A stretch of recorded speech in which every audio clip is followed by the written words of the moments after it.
Hey guys, स्वागत है आप सभी का द मास्टर साहब पे। दोस्तों, ये जो वैकेंसी है बिहार राज्य सहकारी कोऑपरेटिव बैंक जो है उसका वैकेंसी है। दूसरी चीज़ है कि इसमें टोटल 245 सीट्स हैं, 245 पद हैं एक पोस्ट के लिए, जो है कि असिस्टेंट मल्टीपर्पज, जिसको हिंदी में हम लोग बोलते हैं सहायक बहुउद्देशीय। इसमें एक मैनेजर का भी पोस्ट है जिसमें सीट लगभग 31-30 के आसपास है। मैंने उसको एक्सप्लोर नहीं किया है, मैंने सिर्फ उसको एक्सप्लोर किया है जिसमें आपकी जो है वो ग्रेजुएट के लिए है। दूसरा कि बिहार में कुल 20 जिलों में ये वैकेंसी आई है, उस हर जिले में कितने पद हैं और रिजर्वेशन रोस्टर को भी फॉलो किया गया है। तो वो जो रिजर्वेशन रोस्टर है उसके हिसाब से किस कैटेगरी वाले के लिए कितनी सीट है, वो सारी डिटेलिंग इसमें है। इसका सिलेक्शन कैसे होगा, इसका एग्जाम कहाँ होगा और इसका एग्जाम सेंटर कहाँ पड़ेगा, ये सारी चीजें इस वीडियो में। वीडियो थोड़ी लंबी होगी तो थोड़ा पेशेंस से देखना है। दूसरा है कि इसको कहाँ से अप्लाई करना है, कैसे इसको फॉलो अप करना है, कितनी सैलरी मिलेगी, किस पोस्ट के लिए कितना सैलरी है, या किसी स्टेट किसी जिला पे भी डिपेंड करता है सैलरी। इस तरह की जो चीजें हैं वो इस पूरे वीडियो में आपको मिलेगी। ठीक है, तो चलिए स्टार्ट करते हैं। सबसे पहले देखिए कि हमारे पास ये आपको इसका ऑफिस जो है हमारा, ये आपको Bihar state cooperative bank limited, Ashok Rajpath, Patna में है। ठीक है, तो ये आपको एक सेकेंड, ये आपको state cooperative bank limited Patna में है। ठीक है, एडवर्टीजमेंट नंबर यहाँ पे दे दिया गया, एडवर्टीजमेंट 1500 है। डेट जो है 2/8/2022 को ये एडवर्टीजमेंट आया था। ठीक है, थोड़ा मैं लेट चल रहा हूँ, लेकिन चलिए कोई बात नहीं, फिर भी आपके सामने है। अब ये जो है यहाँ पे देखिए, एडवर्टीजमेंट जो है आपको 245 पोस्ट जो असिस्टेंट मल्टीपर्पज का उसके लिए निकाला गया है। ठीक है, और इसमें ऑनलाइन रजिस्ट्रेशन जो है एप्लीकेशन का, वो ऑनलाइन रजिस्ट्रेशन देख सकते हैं आप 9/9/2022 से 9/10/2022, यानी कि 9 सितंबर 2022 से लेकर 9 अक्टूबर 2022 तक आप उसका रजिस्ट्रेशन कर सकते हैं। दूसरा कि इसके अलावा आपका जो पेमेंट होगा, पेमेंट फीस जो आपको ऑनलाइन करना है, उसका भी डेट सेम है, यहाँ पे नीचे आप देख सकते हैं। और ऑनलाइन एग्जामिनेशन का डेट तो नहीं दिया गया, लेकिन महीना बता दिया गया कि नवंबर और दिसंबर में होगा, यानी कि नवंबर के एंड से लेकर दिसंबर के फर्स्ट वीक तक।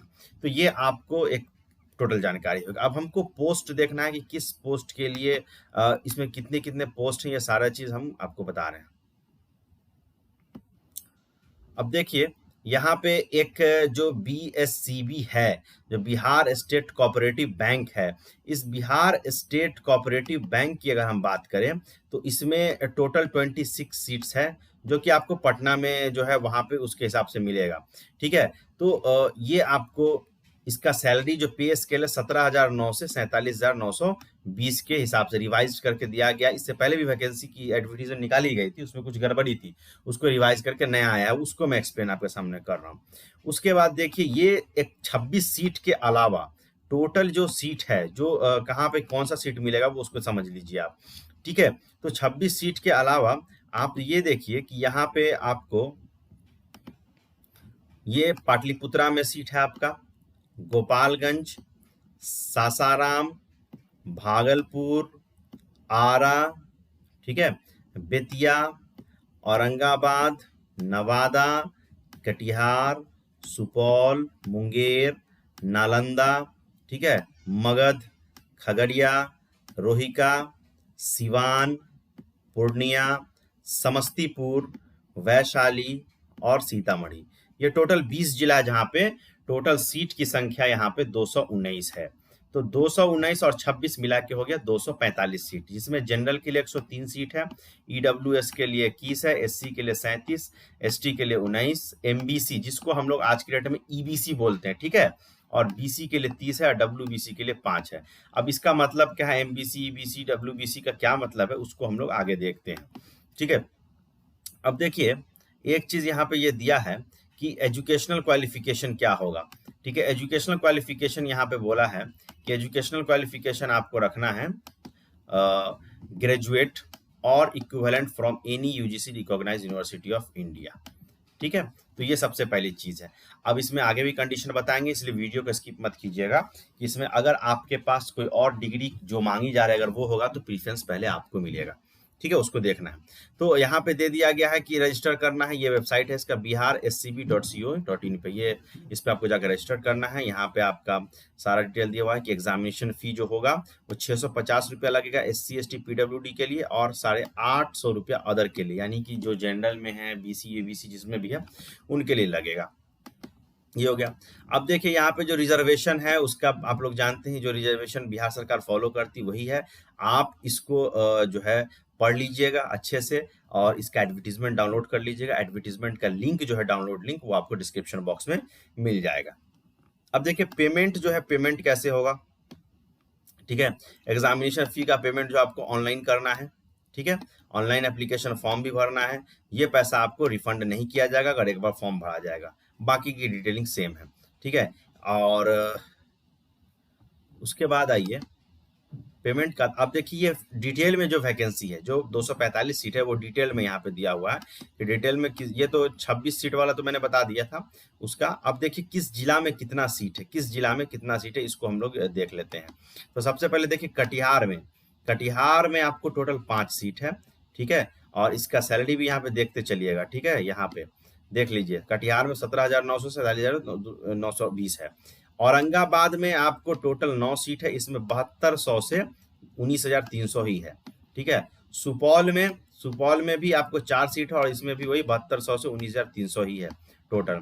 उसके बाद नवादा में आइए, तो नवादा में आइएगा तो आप यहाँ पे देखिए नवादा में 6200 से 18,300 है, अनरिवाइज्ड है, ठीक है।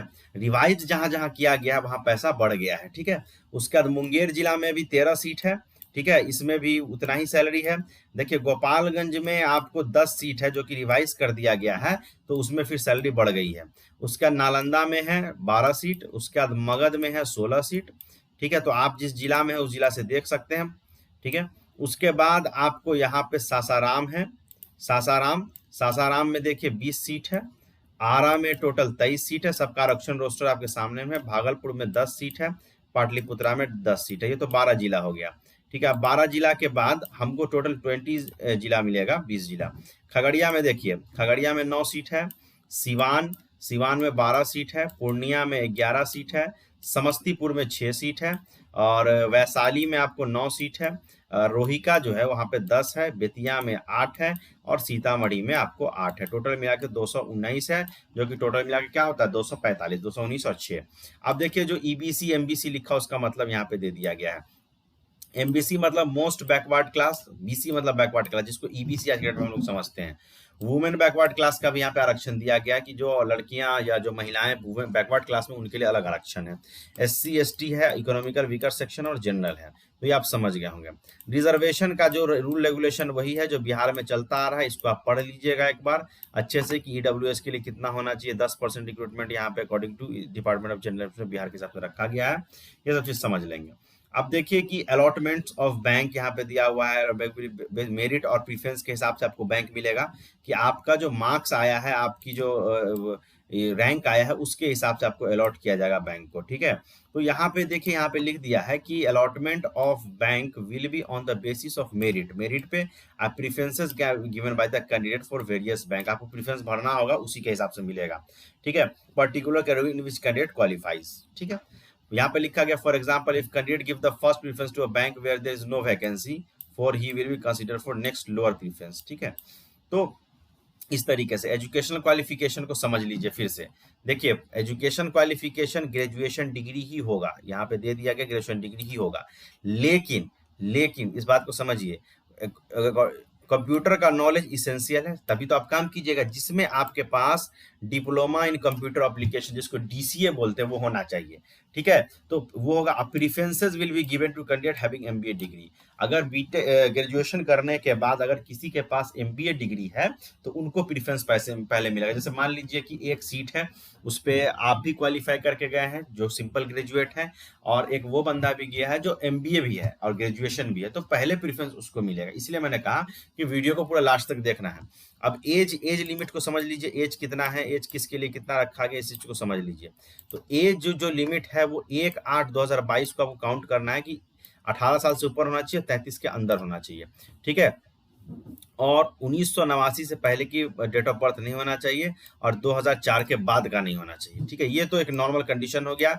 आपको रिलैक्सेशन 5 साल मिलता है SC ST को, अदर बैकवर्ड OBC वाले को 3 साल और PWD वाले को 10 साल मिलता है, और वर्किंग एक्सपीरियंस अगर कोऑपरेटिव बैंक में है बिहार इसमें पहले से तो 5 साल का मिलेगा। ठीक है, यहाँ पे कोई रिजर्वेशन नहीं है एक सर्विसमैन के लिए। ठीक है, तो ये एक अच्छी चीज है। चलिए नेक्स्ट है आपका एग्जामिनेशन। एग्जाम जो होगा वो पैटर्न क्या क्या होगा, एग्जाम में क्या क्या पूछा जाएगा। तो देखिए, आपको जो पहला PT जो होगा प्रीलिमिनरी एग्जामिनेशन ऑब्जेक्टिव होगा, जिसमें इंग्लिश आपका 30 मार्क्स का होगा, क्वांटिटी एप्टीट्यूड 35 और रीजनिंग 35। टोटल 100 क्वेश्चन 100 मार्क्स का, यानी पर क्वेश्चन 1 मार्क्स का। टोटल आपको 60 मिनट मिलेंगे।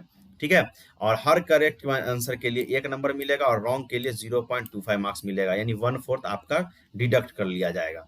जब आप PT पास कर जाएंगे तो मेन एग्जाम जो होगा उसको देख लीजिए। मेन एग्जाम में आपको रीजनिंग रहेगा जिसमें 40 क्वेश्चन रहेगा 50 नंबर का। ठीक है, कंप्यूटर नॉलेज रहेगा 40 क्वेश्चन 20 नंबर का, जनरल अवेयरनेस 40 क्वेश्चन 40 नंबर का, इंग्लिश हिंदी 40-40 का होगा और क्वांटिटी एप्टीट्यूड 50 का। टोटल 200 मार्क्स का होगा। अब देखिए, इसमें एक चीज और है कि आप दोनों में से कोई एक ही लैंग्वेज चूज कर सकते हैं, या तो आप हिंदी इंग्लिश लैंग्वेज का एग्जाम दे लीजिए या हिंदी लैंग्वेज का एग्जाम दे लीजिए, सबसे अच्छी बात है। टोटल 2 घंटे मिलेंगे, 120 मिनट। तो ये आपका मेंस हो गया। अब ये सब होने के बाद, ठीक है, आपको जो है सारा डिटेल यहाँ पे दिया, कैसे कैसे एग्जाम भरना है, ये रॉन्ग आंसर है कि डिटेक्ट 1/4 होगा, कोई भी आंसर जो है मार्क करेंगे कैंडिडेट, तो वो आपको इस तरीके से है। यानी 2 ही एग्जाम है, इंटरव्यू का अभी तक तो प्रोसेस मुझे नहीं मिला है, तो 2 एग्जाम है। आइडेंटिफिकेशन वेरिफिकेशन के लिए आपको क्या क्या रखना है वहां पे एग्जाम सेंटर पे, तो आप आधार कार्ड रख सकते हैं, आधार भी चलेगा, कॉलेज ID है, सब तो आधार कार्ड ही जनरली हम लोग लेके चलते हैं। ठीक है, तो ये सारा चीज आपको हो गया, बाकी चीज आप डिटेल में पढ़ सकते हैं। अगर यहाँ पे लिख दिया गया है कि अगर आइडेंटिटी जो है आपका कैंडिडेट का डाउटफुल होगा तो आपको पेपर नहीं देने दिया जाएगा, जो नॉर्मल सी बात है। ठीक है, उसके बाद बायोमेट्रिक कैप्चर है, वेरिफिकेशन है, वो सारा मेन एग्जाम से पहले होगा। स्टार्ट कैसे एग्जाम हॉल में जाना आप लोगों ने सबने दिया होगा। अब एग्जाम सेंटर की बात कर लेते हैं। तो एग्जाम सेंटर बिहार में ही रहेगा, लेकिन किस किस जिला में पड़ सकता है। आरा में पड़ेगा, भागलपुर, दरभंगा, गया, मुजफ्फरपुर, इन जगहों पे एग्जाम सेंटर पड़ेगा। दूसरा और भी है, पटना में पड़ेगा और पूर्णिया में। तो इतने जगहों पे बिहार में सेंटर पड़ेगा। ठीक है, और ये सब ऑनलाइन होगा, ऑनलाइन एग्जाम कंडक्ट किया जाएगा और आप सेंटर चेंज करने का कोई भी रिक्वेस्ट नहीं डाल सकते हैं। ठीक है, और तो ये सारा चीज है। और जो चॉइस सेंटर हो जाएगा कैंडिडेट का वो फाइनल होगा। आपको फॉर्म जो ऑनलाइन भरिएगा उसमें आपसे पूछा जाएगा चॉइस सेंटर, तो वहाँ पे आपको जो भरिएगा वो फाइनल होगा। ठीक है, यहाँ पे डिसेबिलिटी पर्सन जो है उनके लिए क्या क्या नियम है, कानून है, वो सारा कुछ दिया हुआ है, इसको पढ़ लेंगे। ठीक है, सारे उसका जनरल इंस्ट्रक्शन दिया हुआ है कि आप केयरफुली कैंडिडेट पढ़ लीजिए, रूल रेगुलेशन जो है, और एप्लीकेशन जो है कहाँ पे एक्सेप्ट होगा नहीं होगा, वो सारा रूल रेगुलेशन आप पढ़ सकते हैं। Not more than 1 application should be submitted any candidate. आपको एक से ज्यादा फॉर्म नहीं भरना है, नहीं तो आपका एप्लीकेशन जो होगा वो आपका कोई एक वैलिड होगा और दूसरा हटा दिया जाएगा।